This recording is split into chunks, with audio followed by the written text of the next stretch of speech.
Emergencies and crises can highlight the strengths of intimate relationships you have with your significant other in your bubble. People fall in love in mysterious ways.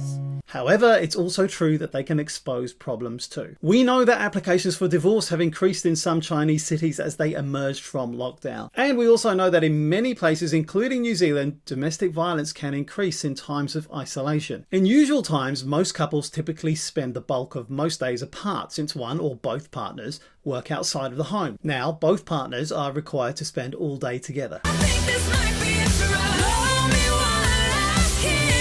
In addition to dramatic changes in routine and being together 24/7, other factors affecting couples include anxiety about health, potential unemployment, financial insecurity, juggling caregiving for children and perhaps parents you can't be near to, lack of social connection outside the home, managing chores, and general uncertainty about the future. If there are already vulnerabilities in the relationship, they are more likely to be revealed with all these stresses pinging around. Being around each other's idiosyncrasies all day and night, along with all of these stresses, can bring issues up that had been bubbling under the surface. Now, added to this, couples may use different coping mechanisms during stress. For example, one spouse may be preoccupied with risk and the other may be focused on keeping life as regular as possible. One partner might take a proactive approach, the other may be more passive and hopeless. And these differences make couples clash, and this polarization can end relationships if the couple doesn't take steps to do something about it. So, what can you do? First, pick and choose your battles. Make sure you don't react to everything your partner does that annoys you. If your partner is moody, remember it's probably not really about you. Give him or her extra slack. However, when you have to choose an important battle, use I feel and I need statements rather than you did. Secondly, don't harp on relationship problems. Put a limit, for example 20 minutes once a day on discussing difficult issues, and when it's over, put it aside. Perhaps plan a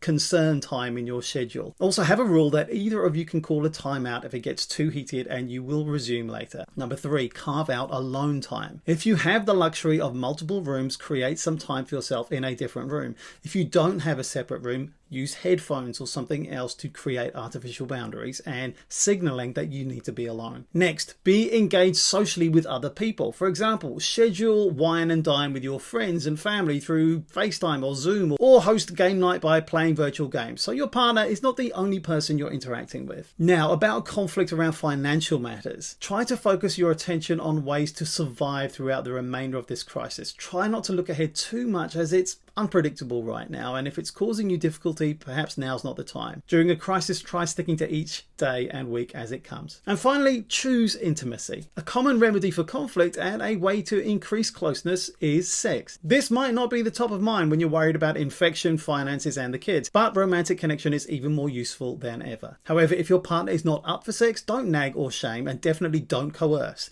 because that will make him or her feel worse, or even worse than that. Hand-holding, hugging, offering a massage, or anything soothing can be comforting and connecting in and of itself. Once we get out of the immediate threat period, if you and your partner need more help, turn for help to those who are offering telehealth, individual and couple sessions. Having a therapist to talk to about some of the challenges arising can really be helpful. Alright, that's me done for the day. I hope you're well and getting through in your bubbles. I'll see you tomorrow, not going anywhere.